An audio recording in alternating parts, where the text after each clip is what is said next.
저렇게 잘 소개를 해주셨네요. 예, 제가 다른 교회 가면은 잘 뻔뻔스럽게 잘 하거든요. 그리고 녹화할 때도 저는 NG를 거의 안 내거든요. NG를 낼 때는 제 이마에서 땀이 날 때예요. 그래서 분장하는 사람이 이마에서 땀이 나가지고 NG 나는 거는 처음 봤다고. 그래서 그 이외에는 NG도 안 내고 뻔뻔스럽게 잘하는데, 우리 서부교회만 오면은 괜히 좀 주눅이 들고, 그래서 올라오기 전까지도 계속해서 원고 보고 그러는데요. 임 목사님이 뭘 그러냐 그러는데, 임 목사님은 여기가 홈그라운드에서 잘하고 있는 것 같은데, 저는 조금 부담이 돼서 그런데, 허물이 있고 좀 부족해도 여러분들이 좀 잘 봐주시기를 바라고요. 그리고 공부를 좋아하시는 분은 오늘 몇 분 강의를 하냐고, 그래서 제가 60분 한다 그러니까 너무 짧다고 좀 길게 해달라 그러는데, 임 목사님이 성도님들을 생각해서 60분으로 하자, 그렇게 해서 60분 그렇게 할 생각입니다. 그래서 우리가 지금 1시 반에 시작한 걸로 해서 2시 반에 강의가 끝나고 기도하고 임 목사님이 마무리 기도 이렇게 하는 걸로 오늘 전도서 강의를 정리해 보려고 합니다. 전도서요, 만만치 않습니다.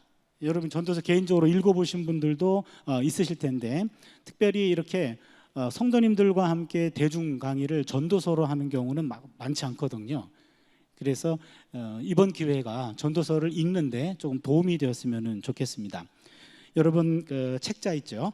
책자 봐주시면 1강 전도서 개관 및 메시지 부분에서요 들어가는 말입니다. 솔로몬이 젊은 날에는 사랑을 노래하며 아가를 썼고, 중년에 들어서는 인생을 어떻게 살아야 할 것인가를 고민하며 잠언을 썼습니다.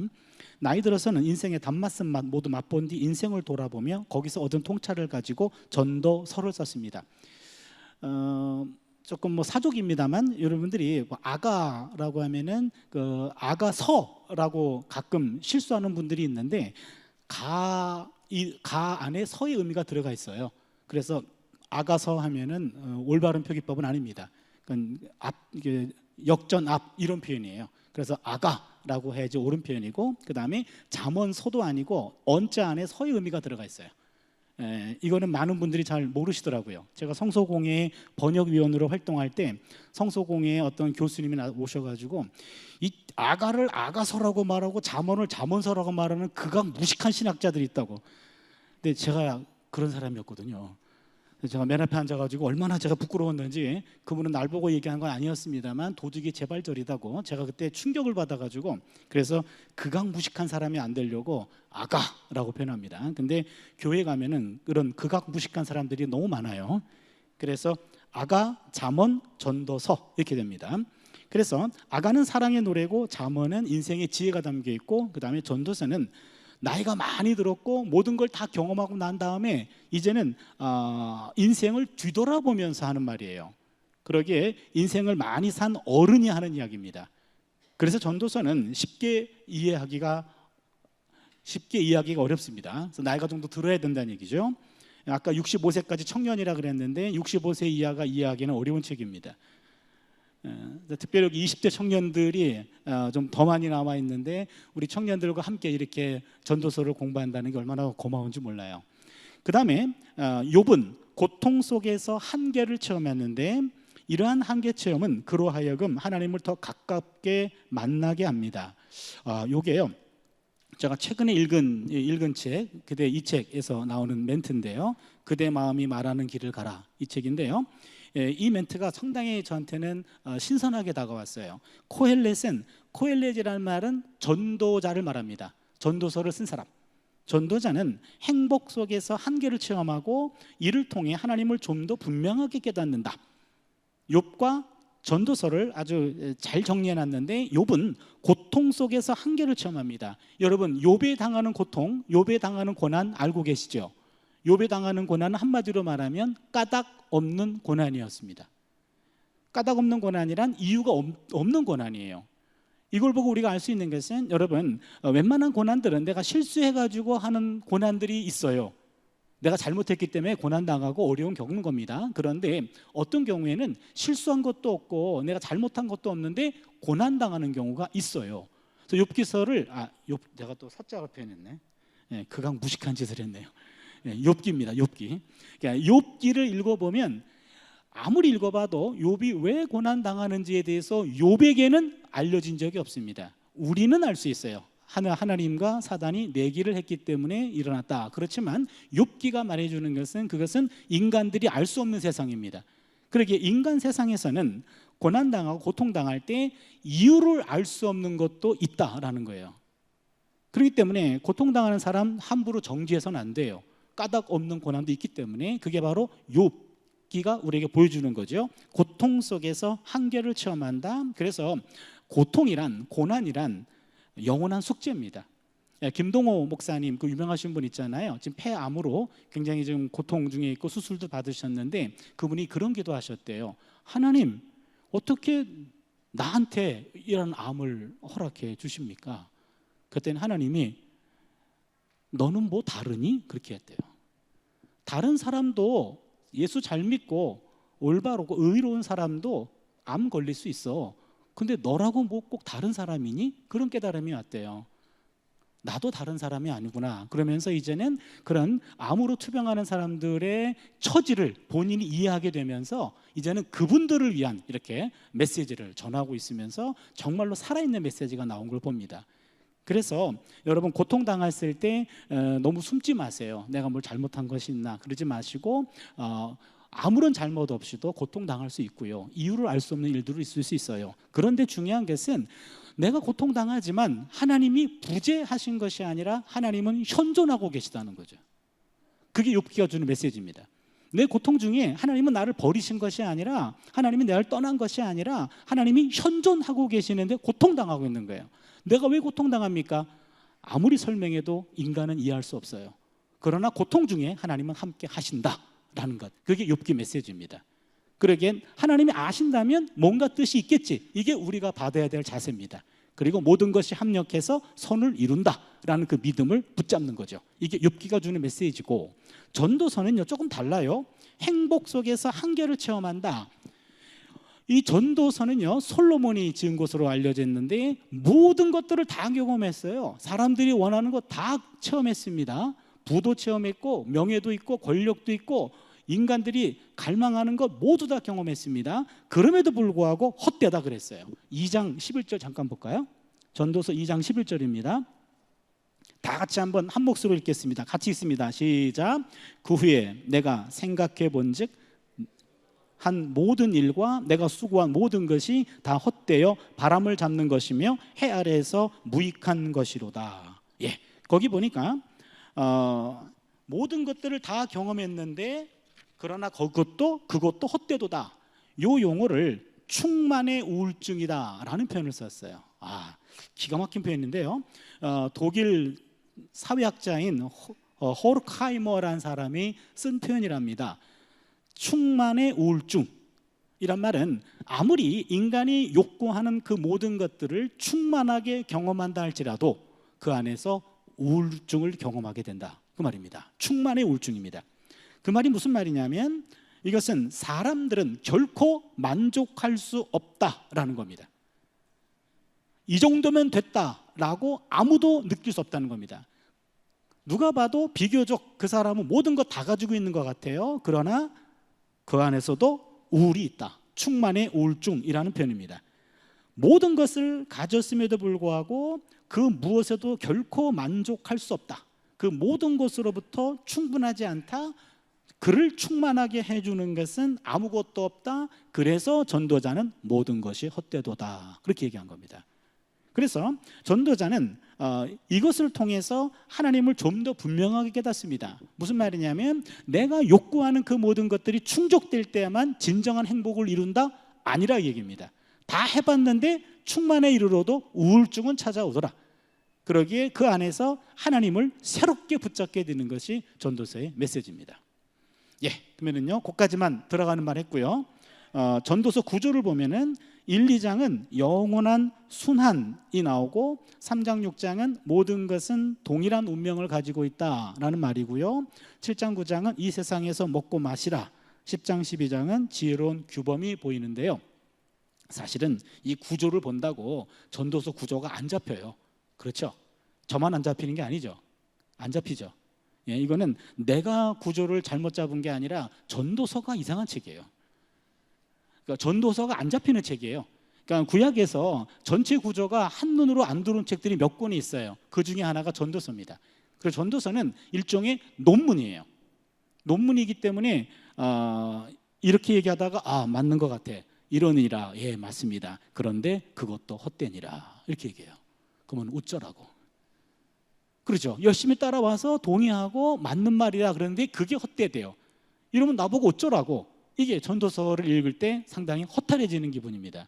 그래서 그 문제를 우리가 이번 3번에 걸쳐서 저와 함께 전도서에 대한 공부를 하고 마지막 4번째는 전도서의 가장 중요한 주제가 죽음이거든요. 그래서 죽음에 대해서 그동안 상당히 연구를 많이 한 3분이 모여서 함께 토크하면서 메시지를 나누려고 해요. 저는 그 시간이 가장 기대가 됩니다. 그래서 오늘은 그때를 대비해서 세례 요한의 심정으로 전도서 전체가 뭔 얘기하는지, 전도서는 창조주, 기쁨, 죽음이에요. 이 3가지입니다. 창조주, 기쁨, 죽음, 이 3가지인데 우리는 오늘 전도서에서 먼저 1장 2절 거기 한번 전도서 읽겠습니다. 전도서 1장 2절입니다. 전도서 주제입니다. 같이 읽겠습니다. 1장 2절 시작.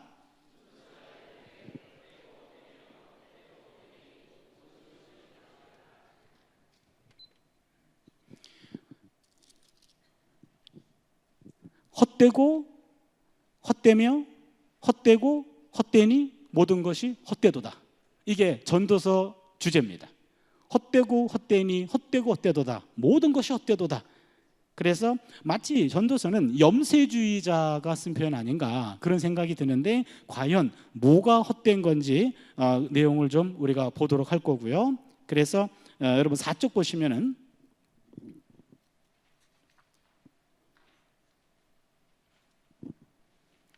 보시면은요. 전도서 구성입니다. 서론적 문제 제기하고 인생에 대한 명언들이 나와 있고 마지막 충고와 결론이 나와 있습니다. 전도자의 의미는 전도자는 히브리어로 코헬렛이라고 얘기해요. 한 번만 따라해 볼까요? 코헬렛. 예. 전문 도서를 보면은 코헬렛이라고 표현돼 있어요. 그러나 뭐 기죽을 필요 없습니다. 그냥 전도자 그런 말이에요. 코헬렛은 카할이라는 동사 분사형인데 모으다, 소집하다라는 뜻이고 코헬렛은 모으는 사람, 소집하는 사람 그런 뜻입니다. 코헬렛이란 말은 루터가 전통적으로 설교자로 번역했고 혹은 전도자로 번역했어요. 전도자. 그래서 우리가 전도서를 볼 때 전도자라는 표현을 많이 쓰는데 바로 이 전도자라는 것이 코헬렛이라는 말을 번역한 겁니다. 따라서 전도자는 설교자라고 이해할 수 있습니다. 예, 그러면은 이제 여기까지는 딱딱한 이야기였고 여러분 전도서 본문을 보겠습니다. 우리가 오늘 3장하고 5장을 좀 보려고 합니다. 그럼 먼저 3장, 거기 3장 1절부터 9절까지 우리 저하고 한 절씩 좀 교독을 하겠습니다. 같이 읽겠습니다. 한 절씩. 범사에 기한이 있고 천하만사가 다 때가 있나니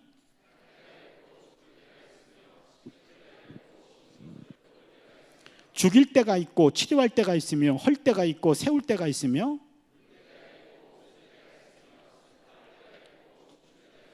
돌을 던져버릴 때가 있고 돌을 거둘 때가 있으며 안을 때가 있고 아는 일을 멀리할 때가 있으며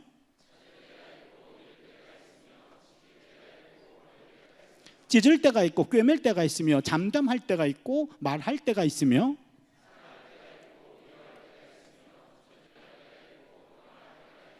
9절 같이 읽을까요? 일하는 자가 그의 수고로 말미암아 무슨 이익이 있으랴. 아멘. 예, 전도서에서 가장 유명한 본문 중에 하나입니다. 여기 보시면 범사에 다 때가 있다. 천하만사가 다 때가 있어. 모든 건 다 때가 있어. 그렇게 얘기하면서요. 지금 7절부터 2절부터 보시면은요. 날 때, 죽을 때, 심을 때, 뽑을 때 몇 가지가 나오죠? 4가지죠. 그렇죠? 그다음에 3절을 보시면 죽일 때, 치료할 때, 헐 때, 세울 때 몇 가지죠? 네 가지입니다. 그렇게 되면은 지금 2절부터 2절, 3절, 4절, 5절, 6절, 7절, 8절까지죠. 그러면은 몇 절이죠? 7절이죠. 그렇죠. 7절이고 그다음에 7절인데 글자가 너무 얇죠.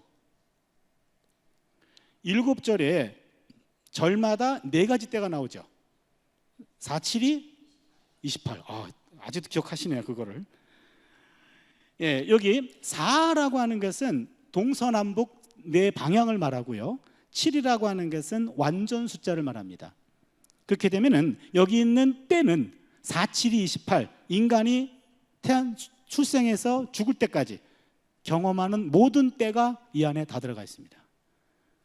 그러게 인간이 태어나면서부터 죽을 때까지 경험하는 모든 때는 다 때가 있다. 다 의미가 있다라는 말인데요. 여기서 우리가 하나 좀 짚고 넘어갈 것이 있는데요. 2절부터 여러분이 보시기에 좋아 보일 때하고 나빠 보일 때가 있을 거예요. 좋아 보일 때는 플러스라고 하고 나빠 보일 때는 마이너스라고 한번 해주세요. 그러면요, 먼저 3장 2절에 날 때 플러스입니까 마이너스입니까? 플러스죠. 누가 태어났는데 아이고 안 됐습니다 이런 사람 없죠. 그죠? 좋을 때죠. 플러스고 죽을 때 마이너스입니다. 심을 때 플러스입니다. 뽑을 때 마이너스입니다. 이게 심은 것을 뽑을 때란 말은 추수할 때가 아니에요. 잘못된 것들을 뽑아버리는 겁니다. 그러니까 마이너스죠. 그 다음에 죽일 때, 죽일 때 기쁜 사람 없죠. 그 다음에 치료할 때 플러스, 헐 때 마이너스, 세울 때 플러스입니다. 울 때 마이너스입니다. 웃을 때 플러스, 슬퍼할 때 마이너스입니다. 춤출 때 플러스입니다. 5절 돌을 던져버릴 때 뭔지 모르시겠죠? 돌을 던져버릴 때하고 돌을 거둘 때는 일단 접겠습니다. 뭔지는 잘 모르기 때문에 안을 때가 있고 안을 때는 플러스입니다. 안는 일을 멀리할 때는 마이너스입니다. 찾을 때는 플러스, 잃을 때는 마이너스죠. 지킬 때는 플러스입니다. 버릴 때는 마이너스입니다. 찢을 때는 찢는 거 기분 좋아하는 사람도 있잖아요.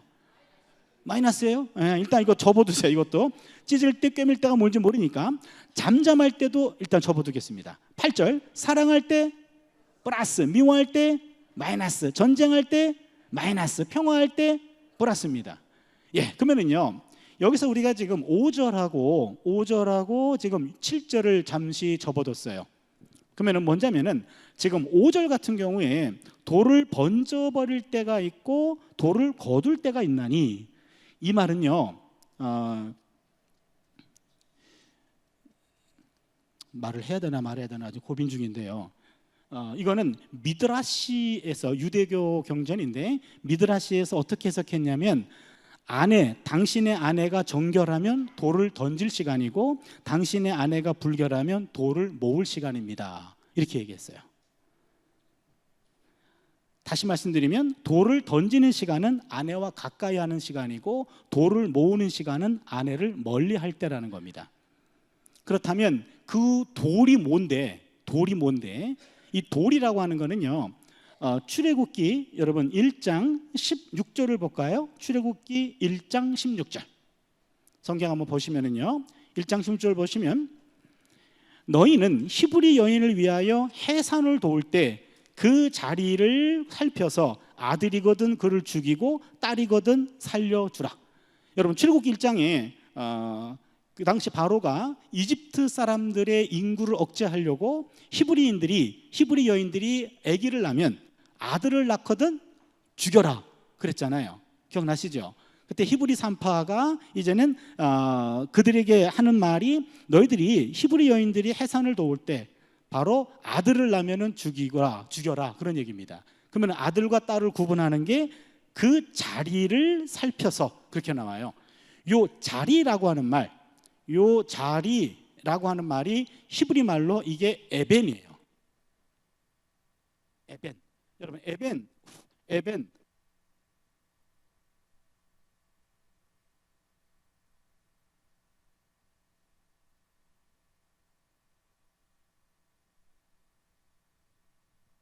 둘, 셋, 넷, 하나, 둘, 셋, 넷, 다섯, 여섯, 계속 안 들리죠. 하나, 둘, 셋, 그게 좋아요? 이게 사람한테 문제가 있는 것 같아요. 예, 여러분 에벤이란 말인데, 요 에벤이란 말은요, 여러분 에벤에셀이라는 말 들어보셨죠? 에벤에셀. 에셀이란 말은 돕다 그 말이거든요. 에벤이란 말은 돌 그런 뜻입니다. 스톤, 돈, 스톤이고, 이건 에셀은 헬프 혹은 헬퍼, 돕는 자. 그러니까 여기까지, 이 돌이 있는 곳까지 도우셨다 이 말이거든. 에벤에셀. 그러면은 에벤이란 말은 돌이란 말입니다. 그러면은 아기가 태어났을 때 자리를 살펴서 돌이면 죽여라 이 말이에요. 아직도 안 들어오나요? 제가 꼭 그래야 되겠나요? 돌이 두 개인 거 연상이 되시나요? 아기 고환입니다. 고환. 그래서 생식기를 봐서 이 아이가 돌이 두 개가 있으면, 그러니까 고환이 있으면 아들이거든 죽여라 그 말이에요. 여기까지 제가 안 그리려고 그랬는데 당장 지우겠습니다. 예, 그래서 돌을 거둔다, 돌을 던진다라는 말은요, 아내에게 돌을 던지는 거예요. 그 말은 뭐냐면 아내와 관계를 맺는 거고, 그 다음에 돌을 거둘 때는 바로 아내와 관계를 멀리하는 겁니다. 그리고 안을 때가 있고 아는 일을 멀리할 때가 있다. 그러니까 이 말은 지금 인생을 살면서 아내와 관계를 할 때와 관계를 하지 않을 때, 그 다음에 안을 때와 아는 일을 멀리할 때, 이런 모든 때가 다 있다 그 말이죠. 그 다음에 또 하나 우리가 아까 넘어간 게 7절, 찢을 때가 있고 꿰맬 때가 있다. 찢을 때는 구약시대에 장례식 할 때 일단 마음이 찢어질 때 이거를 겉옷을 찢어 표현합니다. 욥기 1장 20절에 보시면 욥의 재산 다 잃었고 자녀 10명이 다 죽었을 때 욥이 일어나 겉옷을 찢고 머리털을 밀며 가로되. 기억나십니까? 예, 기억 못 하시는군요. 예, 욥기 1장 20절에 나와요. 그때 욥이 일어나 겉옷을 찢고 머리털을 밀다 할 때, 겉옷 찢는 것은 찢어지는 마음을 표현하는 거고 장례식을 시작하는 겁니다. 옷을 찢어요. 그러니까 옷 찢는다는 말은 장례식이 시작된 겁니다. 마이너스예요. 그 다음에 꿰매다라는 말은 장례가 끝나면 찢은 옷을 꿰맵니다. 그게 바로 꿰맸답니다. 장례가 끝난 겁니다. 플러스가 되겠죠. 잠잠할 때는 그래서 마이너스입니다. 장례식 때 말을 하지 못하고 흐느끼는 것, 잠잠할 때 마이너스, 말할 때가 플러스가 됩니다. 예, 그러면은 뭐가 이렇게 지금 복잡하게 좀 많이 얘기했냐면, 제가 여기서 지금 두 가지만 말씀드릴게요.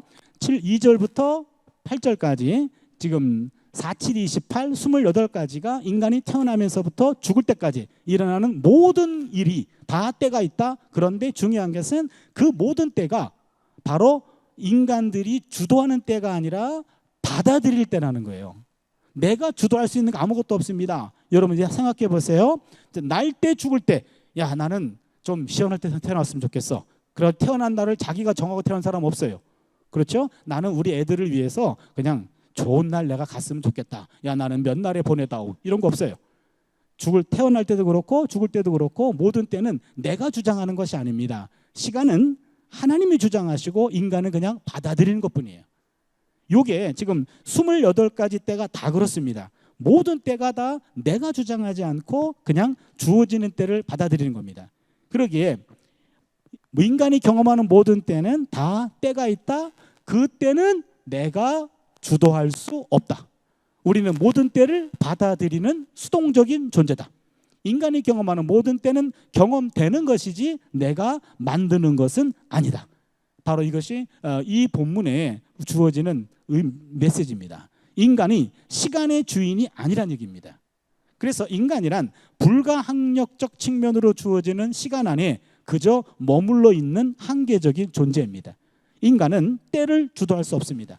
지금은 좋은 일을 경험했으면 좋겠어. 좋을 때. 그 다음은 조금 나쁜 거 괜찮아. 나쁠 때. 내가 주장하는 것이 아니라 그냥 주어지는 겁니다. 주어지는 것을 우리는 그냥 받아들이는 것뿐이에요.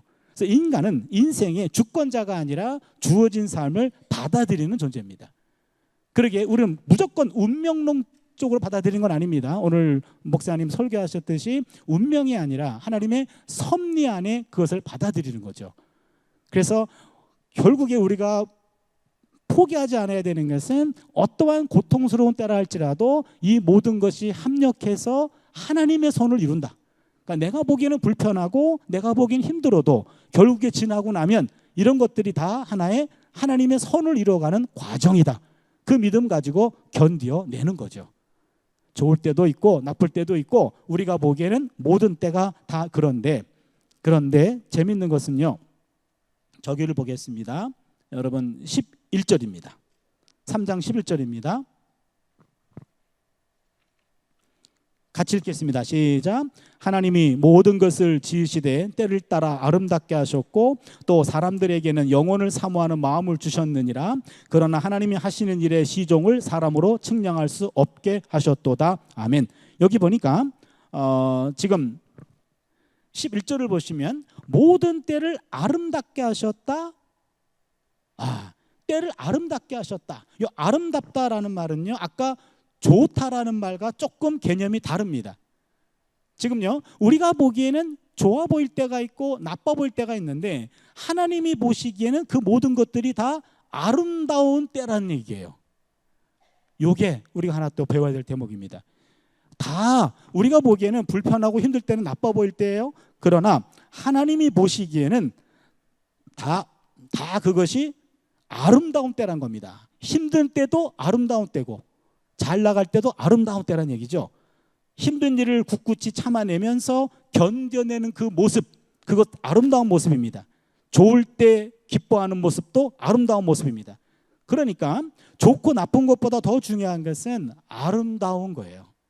좋고 나쁘다를 더 넘어서는 것은 아름답다라는 말인데 결론적으로 말하면 우리가 경험하는 모든 때를 하나님이 보고 계시고 바로 그 때를 통틀어 하나님은 아름다운 때라고 얘기해요. 다시 말씀드리면 행복한 때다라고 얘기하죠. 가끔 이제 그러잖아요. 이제 우리 애들도 한두 살짜리 애들을 보면은 쟤 참 너무 행복하겠다. 나도 저랬으면 좋겠다. 그러거든요. 그럼 우리가 TV 보다가 너도 그럴 때 있었거든. 그러거든요. 근데 전혀 기억을 못 해요. 그런데 그럴 때가 있는데 우리는 걔 때를 보면서 야, 너 참 20대면 아주 인생에서 황금기야. 아주 좋아 보여. 그런데 또 내 나이를 보면은 또 나보다 나이 많으신 분들이 보면은 당신도 참 좋을 때요. 그러잖아요. 그렇잖아요. 나이 많으신 우리 보면은 좋을 때라 그래요. 뭐 안 그런 것 같이 그러지 마세요. 그죠? 그래서 우리 모든 때는 지나고 나서 아름다운 때라는 것을 알기 때문에 그게 조금 안타까운 거죠. 그래서 하나님이 말씀하십니다. 내가 좋을 때가 있고 좋아 보일 때가 나빠 보일 때가 있지만 그러나 하나님의 눈으로 보면은 모든 때는 아름다운 때요. 그렇다면 여러분 그 아름다운 때를 놓치지 마시기를 바랍니다. 그 유년 때는 그냥 제가 봐도 아무 생각 없이 그냥 놀기만 해도 그냥 부모님들한테 칭찬받고 그러잖아요. 청소년이 되면은 꿈이 있어서 좋을 때고요. 청년이 되면은 또 자기 미래에 대한 기대도 있고 또한 사랑을 만들어가는 때이기 때문에 아름다운 것 같고 장년이 되면은 자녀들을 양육하는 것도 물론 힘든 일입니다만 그러나 그것이 주는 보람이 있잖아요. 그거 양육하면서 보람도 있고 노년이 되면은 아직 제가 노년은 안 돼봤기 때문에 전 아직도 65세 이하니까 청년이잖아요. 노년은 안 돼봤습니다만 노년 돼도 많은 짐들을 좀 벗을 것 같아요. 만약에 자녀들도 출가하고 이렇게 되면은 물론 이제 어떤 분은 안 그럴 거야. 목사님 아니요. 결혼해서 또 애 낳으면 애 책임져야 되고 갈수록 짐이 많아져. 그러는데 그것까지 생각 안 하기로 했어요. 그건 아직 안 해봤으니까. 그러나 그 나이 되면 지금 고민하고 있는 것들이 많이 좀 덜어질 것 같아요. 덜어질 것 같아서 그때도 아름다운 때라. 그럼 알고 보면 모든 때는 아름다운 때고 그럼 우리 인생에서 가장 아름다운 때는 아직 오지 않았어요. 미래에 있는 겁니다. 그래서 제가 지금 첫 번째 메시지를 던지고 싶은 것은 우리가 보기에 좋아 보일 때 나빠 보일 때 다 하나님의 시간 안에 있다. 하나님은 그것을 아름다운 때로 보고 계신다. 그러면 우리도 하나님의 눈을 가지고 내 시기에 다 아름다운 때임을 놓치지 말자. 나이 드신 분들 꼭 기억해 주시기를 바랍니다. 그 다음에 3장 거기 10절부터 15절까지 그 하나만 더 보도록 하겠습니다. 우리 같이 한번 읽겠습니다. 한 절씩 읽습니다. 하나님이 인생들에게 노고를 주사 애쓰게 하신 것을 내가 보았노라.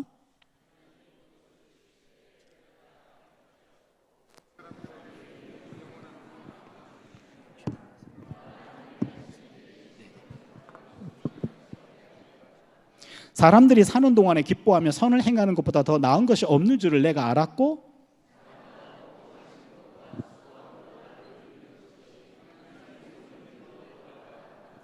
하나님께서 행하시는 모든 것은 영원히 있을 것이라 그 위에 더 할 수도 없고 그것에서 덜 할 수도 없나니 하나님이 이같이 행하심은 사람들이 그의 앞에서 경외하게 하려 하심인 줄을 내가 알았도다.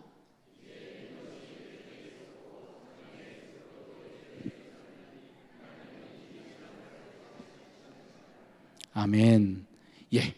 여기서도요. 지금 여러분 텍스트를 좀 보시면은요. 본문에 10절에 내가 보았노라라고 돼 있죠. 거기 언더라인 줄 좀 그어주세요. 그 다음에 12절에 내가 알았고라고 돼 있죠. 언더라인 해주세요. 그 다음에 14절에 내가 알았도다. 맨 마지막에 언더라인 해주세요.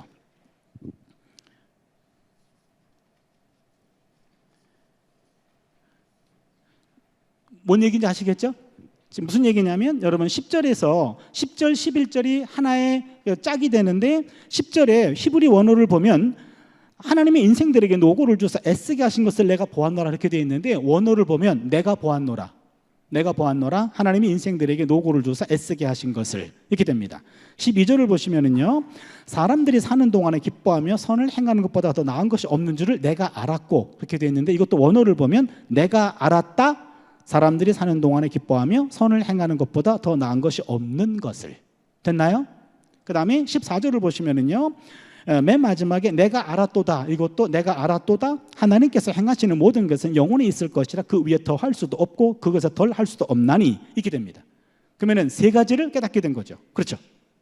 그래서 첫 번째입니다. 먼저 10절 11절을 보시면은요 하나님이 모든 것을 지으시되 때를 따라 아름답게 하셨고 아까 말씀드렸죠. 모든 때는 아름답다. 그 다음에 모두 사람들에게 영원을 사모하는 마음을 주셨느니라. 영원을 사모하는 마음을 주셨대요. 영원이라고 하는 것이요. 이 영원이라는 것은 이게 참 영원이라는 개념을 어떻게 이해해야 될지 상당히 어려운 개념인데요. 그냥 쉽게 얘기할게요. 영원이라는 말은 과거와 현재와 미래를 동시에 담고 있는 개념입니다. 그런데 바로 과거와 현재와 미래 플러스 저 세상까지를 보는 마음을 하나님이 인간에게 주셨어요. 그래서 인간은 과거와 현재와 미래와 저 세상까지도 관심을 갖고 있습니다. 그러나 하나님이 하시는 일의 시종을 사람으로 측량할 수 없게 하셨도다. 그러나 인간의 과거와 현재와 미래와 저 세상까지 생각하지만 과거 이전의 시간과 저 세상 이후의 시간은 인간은 알 수 없습니다. 이해하실 수 있죠? 예, 그래서 지금 10절과 11절에서는 바로 영원을 사모하는 마음을 주셨는데 그러나 하나님이 하시는 일의 처음과 끝을 사람들은 측량할 수 없다. 그러니까 무슨 말이냐면 나하고 너하고는 급이 다르다. 그 말이에요. 그 얘기를 얘기하는 거는 내가 앞으로 하는 말 이해가 안 돼도 그냥 믿고 따라와 그 얘기입니다. 네가 뭘 한다고 그래 그런 얘기죠. 그 다음에 12절입니다. 사람들이 사는 동안에 기뻐하며 선을 행하는 것보다 더 나은 것이 없는 줄을 내가 알았고 여기서요 기뻐하며 선을 행하는 것 요게 중요합니다. 기뻐하며 선을 행하는 것 요게 지금 전도자가 또 하나 깨달은 진리입니다. 13절에 사람마다 먹고 마시는 것과 수고함으로 낙을 누리는 그것이 하나님의 선물인 줄도 또한 알았도다. 여기서는요 12절에 나와 있는 기뻐하며 선을 행하는 것 요거에다 좀 초점을 맞춰보려고 그래요. 여러분 기뻐하며 선을 행하는 것 이게 하나님의 선물이래요. 뭔 얘기냐면 잘 들어보세요. 여러분 우리가 남한테 선을 행하면 남을 도와주면 은연중 우리는 뭔가 고맙다는 말을 듣기를 원하고 또한 보답을 기대합니다. 그렇잖아요. 그렇게 안 하면 짐승이잖아요, 이건요. 그렇죠? 그런데 그렇게 하다 보니까 어떤 일이 생기냐면 내가 선을 행했어요. 그랬는데 상대가 그에 상응하는 감사하는 마음을 표현하지 않아요. 그러면은 섭섭해져요. 그리고 원망이 돼요. 그리고 마음이 상해요. 저만 그런 거 아니죠. 그렇죠? 예를 들어 보면 제가 우리 동기 중에서 학위를 가장 먼저 했거든요. 저는 군대도 못 갔고 그다음에 뭐 할 줄 아는 게 별로 아무것도 없어가지고 우리 임 목사님이 딱 가끔 그런 얘기 하거든요. 너는 할 줄 아는 게 아무것도 없다고. 공부 빼고 그러죠. 나는 뭐든지 할 수 있어. 공부 빼고. 그러니까는 너는 동기들을 대표해가지고 너는 공부만 해. 그래서 동기들이 동기 장학금도 보내주고 뭐 이래서요. 동기들의 덕을 많이 봤어요. 기도도 해주고 저기들 뭐 사역비가 5만 원일 때 전도사 사역비가 5만 원이었어요. 그때 5천 원씩 떼가지고 몇 년을 보내줬어요. 동기 장학금이죠. 그러니까 동기 장학금 1호 장학생인데 2호부터는 그런 거 없어졌거든요. 그래서 저만 받았어요. 그것도요. 5천 원씩 몇 명 해가지고. 그러니까 많은 덕을 본 거죠. 많은 덕을 받아서 30대 34살의 교수가 됐어요.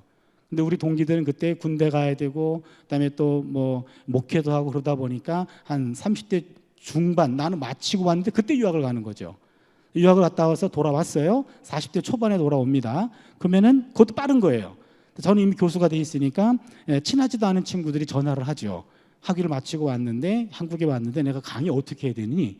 라고 물어봐요. 그러면 강의는 어떻게 맡을 수 있니? 그럼 너 뭐 전공했니? 이거 전공했다. 그러면 어느 학교 누구 교수 연락해봐라. 이러면서 그동안에 제가 알았던 교수님들 소개시켜줘가지고 강의를 이렇게 연결해 주거든요. 그럼 강의하게 되면 또 야, 이상한 학생 만났는데 어떻게 해야 되냐? 아, 그런 학생 이렇게 처리하면 돼. 이러면서 알려주고 교수와의 관계 여러 가지를 뻔질나게 전화해요. 뻔질나게. 그러다가 한두 학기 지나고 그 친구가 교수가 돼요. 그다음부터는 연락이 끊어져요. 그러면은요 마음이 조금 씁쓸해요. 지가 필요할 때는 뻔질나게 전화하다가 자리를 확보하면 이제는 전화도 안 해. 내가 전화하면 왜 전화했니? 그런 투예요. 그러면은 저로서는 이게 올챙이죠 생각 못하네. 기분이 상하죠.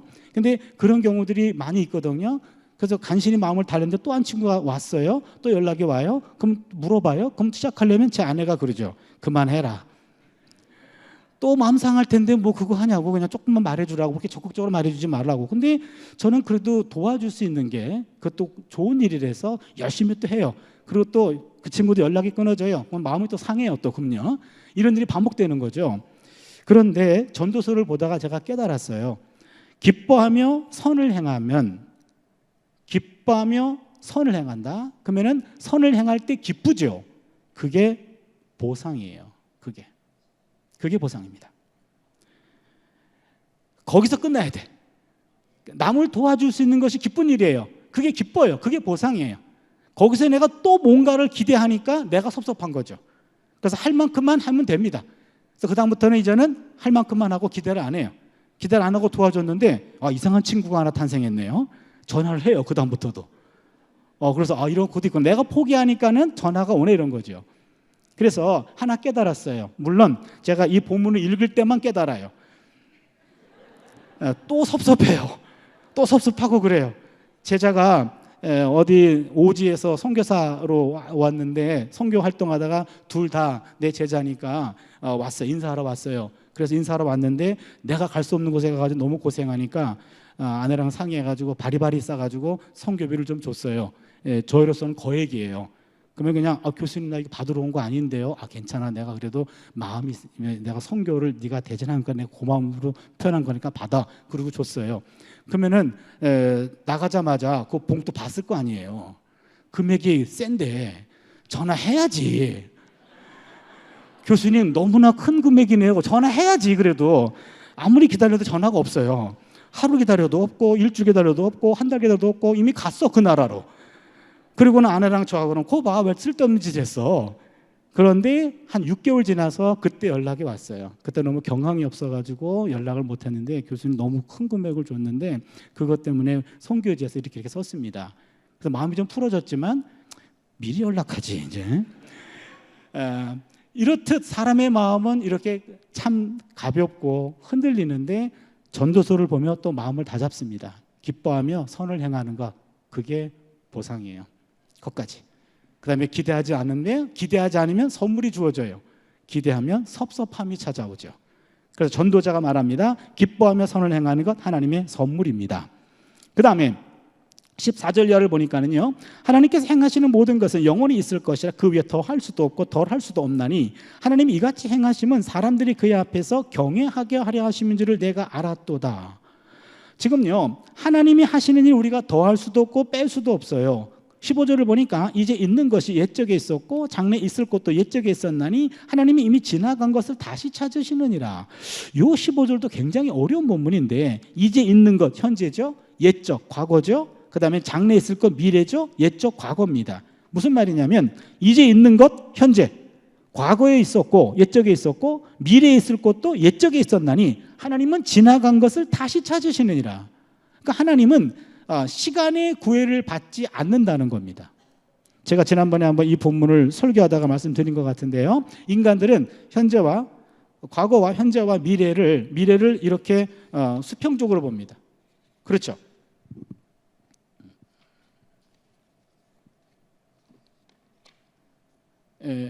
우리들은 이게 현재고,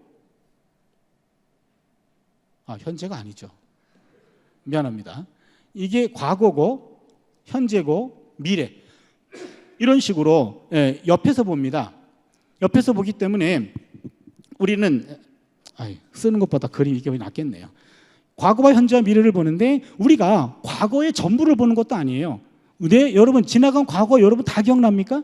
내가 나의 과거 중에 기억하는 것만 지금 내 것입니다.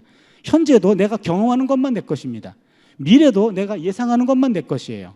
그러면 나라고 하는 사람의 과거와 현재와 미래를 내가 다 보고 있는 것도 아니에요. 과거와 현재와 미래의 일부분을 봅니다. 그런데 우리 하나님은 우리 시간을 이렇게 보고 계신다는 거죠. 이렇게. 그러니까 나의 과거와 현재와 미래를 이렇게 보는 게 아니라 이렇게 보고 계셔요. 그러니까 나의 모든 것들을 현재적으로 바라보고 계신 겁니다. 그러면은 우리 눈과 하나님의 눈은 다른 거죠. 내가 보는 나가 다가 아니라는 거고, 나를 나보다 더 잘 아시는 분이 그분이라는 거죠. 그거를 인정하는 게 경외하는 겁니다. 여러분, 경외라는 말은 단순히 하나님을 두려워하는 게 아닙니다. 적어도 전도서 3장 14절에 나와 있는 경외라는 것은 내 인생의 주권은 너한테 있지 않고 나한테 있어. 그거를 제대로 깨달아 인정해. 그게 경외하는 겁니다. 그러니까 하나님을 경외할 때 우리는 내 인생을 안전하게 가져갈 수 있다는 얘기죠. 이 대목입니다. 그러니까 여러분, 하나님을 제대로 믿을 때 나는 내 인생에 시간도 내 것이 아니고, 아까 얘기했잖아요, 하나님이 주시는 거예요. 주어진 시간을 그냥 받아들이는 것뿐입니다. 시간도 내 것이 아니고, 그 다음에 인생도, 내 인생은 내가 잘 알아. 그렇지만 인간이 보는 내 인생도 과거와 현재와 미래에 부분적으로만 보고 있지만 하나님은 통으로 보고 계시기 때문에 그런 하나님을 인정해. 그게 경외하는 거죠. 그럼 하나님을 경외하면 내 인생의 주권을 그분에게 올려드립니다. 그러면 내 인생에 대해서 나 혼자 독단적으로 결정하지 않고 항상 그분하고 상의합니다. 그렇잖아요. 그게 경외하는 겁니다. 전도자는 그래서 아까 세 가지를 깨달았죠. 모든 때는 아름답다. 그 다음에 두 번째는 바로 기뻐하며 선을 행하는 것 하나님의 선물이다. 그 다음에 하나님을 경외하자. 이것이 전도자가 깨달은 세 가지입니다. 그 다음에 시간이 허용하는 한도 내에서 나머지 5장을 좀 잠깐 보도록 하겠습니다. 5장 10절에서 20절까지인데요. 한 절씩 좀 보도록 하죠. 은을 사랑하는 자는 은으로 만족하지 못하고 풍요를 사랑하는 자는 소득으로 만족하지 못하나니 이것도 헛되도다.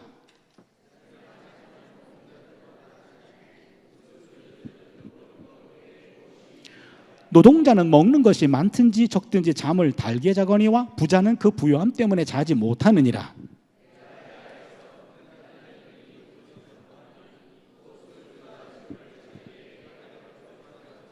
그 재물이 재난을 당할 때 없어지나니 비록 아들은 낳았으나 그 손에 아무것도 없느니라.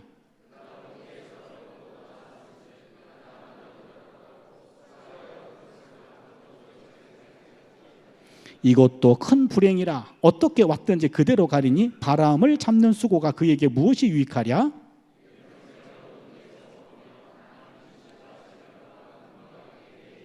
사람이 하나님께서 그에게 주신 바 그 일평생에 먹고 마시며 해 아래에서 수고하는 모든 수고에서 낙을 보는 것이 선하고 아름다움을 내가 보았나니 그것이 그의 몫이로다.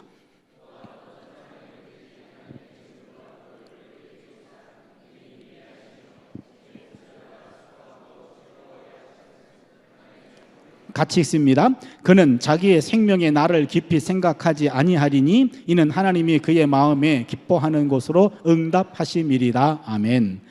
여러분 10절부터 17절까지는 시적으로 표현됐는데 18절부터 20절까지는 그냥 산문으로 구성되어 있죠. 그렇죠? 눈치를 채셨나요? 좀 눈치 좀 있으세요. 지금 10절, 11, 12, 17절까지는 시로 구성해냈어요. 그 다음에 18절부터 20절은요 이것이 산문으로 되어 있습니다. 의도적으로 표현한 겁니다. 히브리어 본문을 보면 앞에는 시고 뒤에는 산문이에요. 그래서 우리말 성경은 이거 구분 없이 그냥 다 붙여버렸는데 저는 성경을 인용할 때 시는 시로 산문은 산문으로 이렇게 인용하거든요. 그래서 그런 차이가 나왔다는 것을 말씀드리고요. 먼저 10절부터 여기 12절까지입니다. 여기 내용을 보시면 부의 위험성에 대해서 말하고 있습니다. 여기 보시면 은을 사랑하는 자는 은으로 만족하지 못하고 풍요를 사랑하는 자는 소득으로 만족하지 아니하나니 이것도 헛되도다. 여기서요 은은 돈을 말하는데 여기서는요 은을 사랑하는 자, 사랑한다라는 말의 단어에 주목해야 돼요. 좋아한다, 사랑한다. 이 사랑한다, 아하브라는 말을 그런 표현을 썼어요. 이 말은 뭐냐면 물질 자체를 비판하는 게 아닙니다. 또한 물질의 축적을 반대하는 것도 아닙니다. 물질을 사랑하는 걸 문제 삼습니다. 다시 말씀드리면 바로 돈을 사랑할 정도면 돈에 중독된 겁니다. 돈은 사랑의 대상은 아니에요. 돈은 활용해야 되는 거지 돈을 사랑할 정도가 되면 돈이 주인이 되는 거죠. 돈이 중독되는 겁니다. 그렇기 때문에 돈에 중독된 상태를 말합니다. 왜? 결코 재산으로 풍요로 만족할 수 없기 때문에 그렇습니다. 11절을 보시면 재산이 많아지면 먹는 자들도 많아지나니 그 소유주들은 눈으로 보는 것 외에 무엇이 유익하랴. 여러분 물질이 많아지면 그 물질을 필요로 하는 사람들이 많아져요. 그러니까 소득이 많으면 여러분 돈 많은 사람들이 이렇게 왜 인색해 그럴지 모르는데요. 돈이 많아지면 그만큼 또 쓸 때가 많아집니다. 저는 뭐 돈 많아 본 정도는 없습니다만 그러나 제가 젊었을 때보다 지금이 헐 낫거든요. 근데 젊었을 때나 지금 때나 늘 빠듯하거든요. 근데 따져보면 훨씬 지금이 많거든요. 근데 많으면 많을수록 그만큼 들어갈 때가 또 많아지는 거예요. 잘 모르겠어요. 아무튼 그래서 재산이 많아지면 먹는 자들도 많다. 이게 잠언에 보니까는요 그 말이 나와요. 19장 6절인데 너그러운 사람에게는 은혜를 구하는 자가 많고 선물 주기를 좋아하는 자에게는 사람마다 친구가 되느니라. 무슨 말이냐면요 이게 부자가 되면 친구들도 많아지고 그 친구들과 관계를 유지하려면 물질을 써야 되기 때문에 결국에 남들이 다 그 재물을 뜯어먹는다 이 말이에요. 어느 정도 위치가 되면 사람들이 도움을 요청하러 오잖아요. 그럼 그 친구를 유지하려면 그걸 써야 돼요. 그렇죠? 써야 됩니다. 나눠줍니다. 도와줍니다. 이런 일을 하다 보면 결국에 가지고 있는 게 다 내가 먹는 게 아니라 다 남들이 먹는 거네. 바로 그 얘기를 하고 있죠. 그래서 소유주들은 눈으로 보는 것 외에 무엇이 유익하랴. 12절에 노동자는 먹는 것이 많든지 적든지 잠을 달게 자거니와 부자는 그 부요함 때문에 자지 못하느니라. 이게 지금 부자가 정말로 알고 봤더니 좋은 게 하나도 없네 지금요. 그렇죠? 노동자들은 많든지 적든지 잠은 잘 자요. 근데 부자는 부유함 때문에 못 잔대요. 왜 못 잘까요? 첫 번째는 과식. 너무 많이 먹어가지고 못 편안한 잠을 이루지 못할 수도 있고 두 번째는 걱정이죠. 어떤 놈이 이걸 다 가져가나 이거죠. 자기가 지킬 것이 있는 사람은 누군가 가져갈까 봐 도적질 당할까 봐 바로 두려움 때문에 또한 잠을 자지 못합니다. 정리해 봅니다. 돈을 사랑하는 것은 진정한 만족에 이룰 수 없다. 그 다음에 그 많은 물질은 또 자기도 누리지 못하고 다른 사람 입으로만 들어간다. 결국 부자는 그것을 구경할 수밖에 없다. 게다가 부자는 그 부유함 때문에 가난한 노동자들도 쉽게 누리는 기본적인 삶의 안식인 잠도 제대로 맛보지 못한다. 그렇다면 그 돈 가지고 있는 게 무슨 의미가 있는가? 바로 전도자는 부의 위험성을 얘기해 주고 있습니다. 그런데 우리는 그러죠. 잠 못 자도 좋으니까 돈만 많으면 좋겠다. 그 정도 되면은 부에 중독된 겁니다. 여러분, 부의 중독은 남 얘기가 아니라 내 안에도 어느 순간 이 물질의 노예가 될 때가 있어요. 항상 돈 그럴 때가 있거든요. 그럴 때는 나도 물질의 노예가 된 거예요. 우리 두 딸이 우리 집이 너무 가난하대요. 그래서 우리 집 안 가난하거든요. 근데 가난하대요. 그래서 왜 가난해? 그랬더니 엄마 아빠 맨날 돈 걱정하잖아 그래요. 그래서 가만히 들어보니까 우리가 딴 좋은 얘기도 많이 했는데 가끔 돈 얘기, 돈 걱정한 걸 들었던 건데 그게 충격받았던 모양이에요. 그래서 우리 집은 가난한 집안이구나. 그래서 돈 많이 벌 거래요. 그래가지고 제 아내랑 절대로 애들 앞에서 돈 얘기하지 말자 그랬어요. 돈이라고 하는 것 필요하잖아요. 필요한데 그러나 그 늘 돈만 하다 보면 나도 모르게 돈에 중독이 돼버리고 말아요. 돈은 하나님이 주셔서 적절하게 사용할 수 있도록 주신 하나의 물건인데 돈이 주인이 돼버리는 경우가 종종 있더라 그런 얘기죠. 이렇게 말하는 저에게도 그런 모습이 자녀들에게 노출된 걸 보고 부끄러웠어요. 부끄럽고 설교는 그렇게 하면서 넌 그렇게 안 살 때가 있잖아. 그렇더라고요. 그래서 이 부에 중독된 것들은 남 얘기가 아니라 나한테도 그런 모습이 있구나. 나한테도 그럴 때가 있구나. 그래서 공개적으로 이렇게 회개하면서 여러분들도 바로 그런 데서 제외된 사람들은 아니다. 돈은 필요합니다. 그러나 돈 하다 보면은 돌아버립니다. 그리고 가치관이 흐물어지고요. 그 다음에 말은 그렇게 하지만 당신도 그렇지 않잖아 라는 그런 비판으로부터 자유롭지가 못하죠. 그래서 돈의 중독으로부터 피하자. 첫 번째 메시지고요. 그 다음에 13부터 거기 17절까지인데요. 여기에는 부의 상실을 말하는데 보세요. 내가 해 아래에서 큰 패단되는 일이 있는 것을 보았나니 곧 소유주가 재물을 자기에게 해가 되도록 소유하는 것뿐이라. 무슨 말이냐면 돈을 가진 사람이 자기한테 해가 될 때까지 갖고만 있어요. 14절을 보니까 그 재물이 재난을 당할 때 없어지나니 비록 아들을 낳았으나 그 손에 아무것도 없느니라. 지금 돈만 가지고 있고요. 사용하지도 못했어요. 그런데 재물이 재난을 당할 때, 꼭 필요할 때 그때는 없어요. 아들을 낳았는데 돈도 하나도 없습니다. 그가 모태에서 벌거벗고 나왔은지 그가 나온 대로 돌아가고 수고하여 얻은 것을 아무것도 자기 손에 가지고 가지 못하리니 결국에 이 사람은 돈을 가지고만 있다가 쓰지도 않았어. 쓰지도 않고 가지고 있다가만 하다가 결국에 재난을 당해요. 돈을 다 도적질 당하든지 아니면은 사고를 당해가지고 없어지든지 돈이 없어졌어요. 근데 그때 아들을 낳았어. 돈이 꼭 필요해. 이게 지금 막 엎친 데 덮친 격입니다. 그리고는 그가 모태에서 벌거벗고 나왔사온 즉 그가 나온 대로 돌아가고 지금 완전히 벌거벗은 상태가 됐어요. 수고하고 얻은 것은 아무것도 자기 손에 가지지 못하리니 이것도 큰 불행이라. 어떻게 왔든지 그대로 가리니 바람을 잡는 수고가 그에게 무엇이 유익하랴. 일평생을 어두운 데서 먹으며 많은 근심과 질병과 분노가 그에게 있느니라. 부의 허무성을 말합니다. 여기서는요 우리가 몇 가지 배울 바가 있는데 언제 닥칠지 모르는 불행을 최소화하기 위해서 재산을 적당히 분산시키고 분산. 두 번째는 미리 적절히 나누어 주라는 거고요.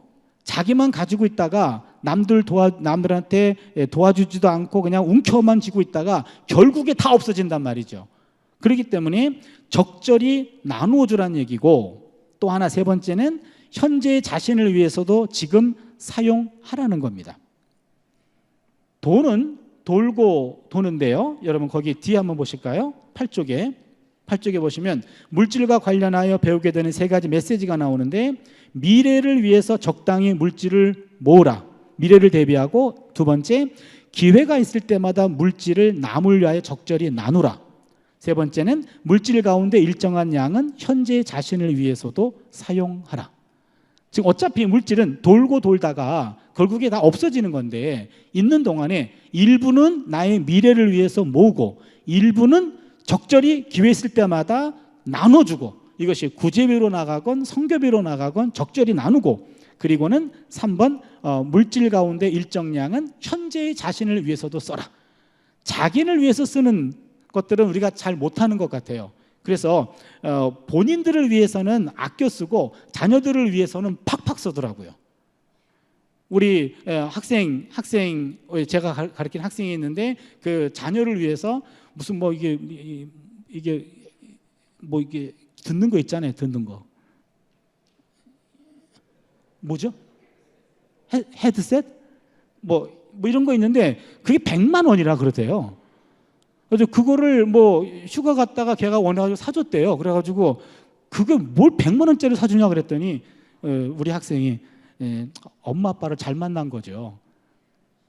그래서 우리는 엄마 아빠를 잘못 만나가지고 그런 거 못 샀는데 걔들은 엄마 아빠를 잘 만난 거죠. 근데 자기들을 위해서는 그거 못 사요. 자식들을 위해서는 사주는 거죠. 그런데 자신들을 위해서 너무 좀 아끼지 말라 그 얘기죠. 그러니까 자식들을 위해서 쓰는 것도 물론 필요하지만, 그러나 그것 때문에 본인들을 너무 인색하게 본인한테 쓰는 거를 너무 아끼지 말아라, 그런 얘기입니다. 그렇게 해서 지금 이 부에 대해서는요, 우리가 아까 미래를 위해서 대비하라, 그거는